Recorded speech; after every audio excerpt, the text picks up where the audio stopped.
Imagine a language, ancient beyond measure, whispered for centuries, yet fundamentally unlike any other. A language that, according to the very rules of linguistics, simply shouldn't exist. It defies classification, it confuses code breakers, and it holds secrets that the modern world has barely begun to decipher. What if this language wasn't just a linguistic anomaly, but a window into a past we've completely misunderstood, a history erased, or perhaps a future foretold? Today, we're going to pull back the curtain on one of the most perplexing linguistic puzzles ever encountered. A tongue spoken by no one living, yet written in texts that continue to baffle the most brilliant minds. To understand the profound mystery we're about to dive into, we need to talk about the Voynich manuscript. Discovered in 1912 by antique book dealer Wilfrid Voynich, this isn't just an old book. It's a centuries-old enigma, a silent challenge inscribed on 240 vellum pages. Its illustrations are as bizarre as its text. Fantastical plants that don't match any known species, astronomical charts of unknown constellations, peculiar biological diagrams featuring tiny bathing women connected by elaborate plumbing, and what appear to be pharmaceutical recipes. But it's the language itself that grabs you, hooks you, and refuses to let go. It's written in an unknown script, unlike any alphabet known to man. It's not Latin, not Greek, not Hebrew, not Arabic, not even a variant of obscure ancient runes. It's entirely unique, a language woven from threads of pure extraterrestrial or perhaps forgotten human genius.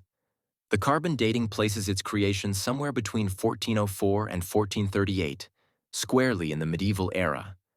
That's over 6 centuries of utter silence from its pages. 600 years, and not a single word has been definitively translated, no underlying language unequivocally identified. This isn't just a cipher. This feels different. It feels alien. And the more you learn, the more unsettling the mystery becomes. The manuscript's backstory is itself a tangled web of powerful figures and whispered curses. After Voynich acquired it from a Jesuit college near Rome, he spent years trying to decode it, believing it held some profound secret.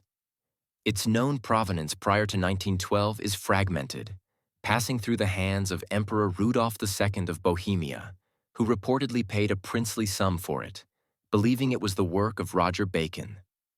Later, it was owned by alchemists and scholars like Georg Barasch and Jan Marek Marci, all of whom failed catastrophically to make sense of its contents.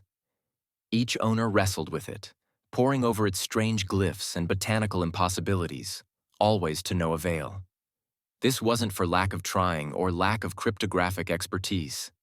Some of the greatest cryptologists of the 20th century were unleashed upon its pages, code breakers who successfully cracked seemingly impenetrable wartime ciphers. Imagine the brightest minds of World War I and II, people who could unravel the most complex military communiques, staring blankly at these medieval doodles. William F. Friedman, the legendary American cryptographer who broke Japan's purple code during WY, spent decades on the Voynich, only to declare it utterly baffling. He concluded it was almost certainly not a simple substitution cipher, nor a typical transposing cipher. If it were a hoax, it was a hoax of unprecedented sophistication. This wasn't just jumbled letters. The script exhibits statistical properties consistent with a genuine language. Word lengths, letter frequencies, and structural patterns are all remarkably similar to natural languages. Yet, its structure also defies fundamental linguistic universal principles. For example, some letters appear only at the beginning of words, others only in the middle or end, a characteristic almost unheard of in natural languages. The sheer consistency of these unusual patterns across 240 pages rules out a simple random jumble. The language is internally consistent, yet externally inexplicable. So, if it's not a simple code, and not a random assortment of symbols, what could it be? The theories range from the plausible to the wildly speculative, each adding another layer to the enigma. Could it be a long-lost natural language, perhaps from a culture wiped from the annals of history? Linguists have pored over every known language family searching for a match, but nothing fits. The distinct morphology and syntax are a brick wall. This led some to believe it's an artificial language, a philosophical tongue designed to transcend the ambiguities of natural speech, much like the universal language projects of the 17th century, though centuries ahead of its time. Others suggest it's a meticulously crafted hoax, perhaps by a prankster alchemist who wanted to bilk Emperor Rudolph II. But if it's a hoax, it's one executed with an obsessive level of detail and consistency over hundreds of pages, an effort so monumental it almost defies belief for a simple trick. The effort involved in creating such a sophisticated yet meaningless script is astounding, perhaps even more baffling than deciphering a real language. Then there are the more esoteric theories. A message from aliens, a text channeled from another dimension, a glimpse into the collective unconscious of medieval Europe.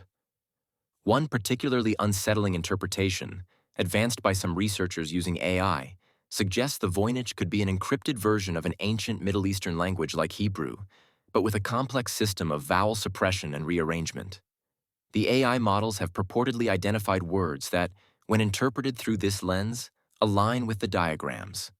For example, some botanical entries seem to describe plants with known medicinal properties, once common in the regions where Hebrew was spoken. This theory, if proven, would not only crack the Voynich, but also rewrite our understanding of cross-cultural knowledge transfer in the 15th century and the sophistication of pre-Renaissance cryptography. But even this tantalizing lead remains controversial, often yielding translations that are, at best, fragmentary and often just as ambiguous as the original text. The scientific approaches, from statistical analysis to AI pattern recognition, continuously hit walls, suggesting that the underlying principles are either far beyond our current understanding or are designed to be impenetrable. To this day, the Voynich manuscript remains stubbornly unyielding, its secrets locked away in a language that shouldn't exist.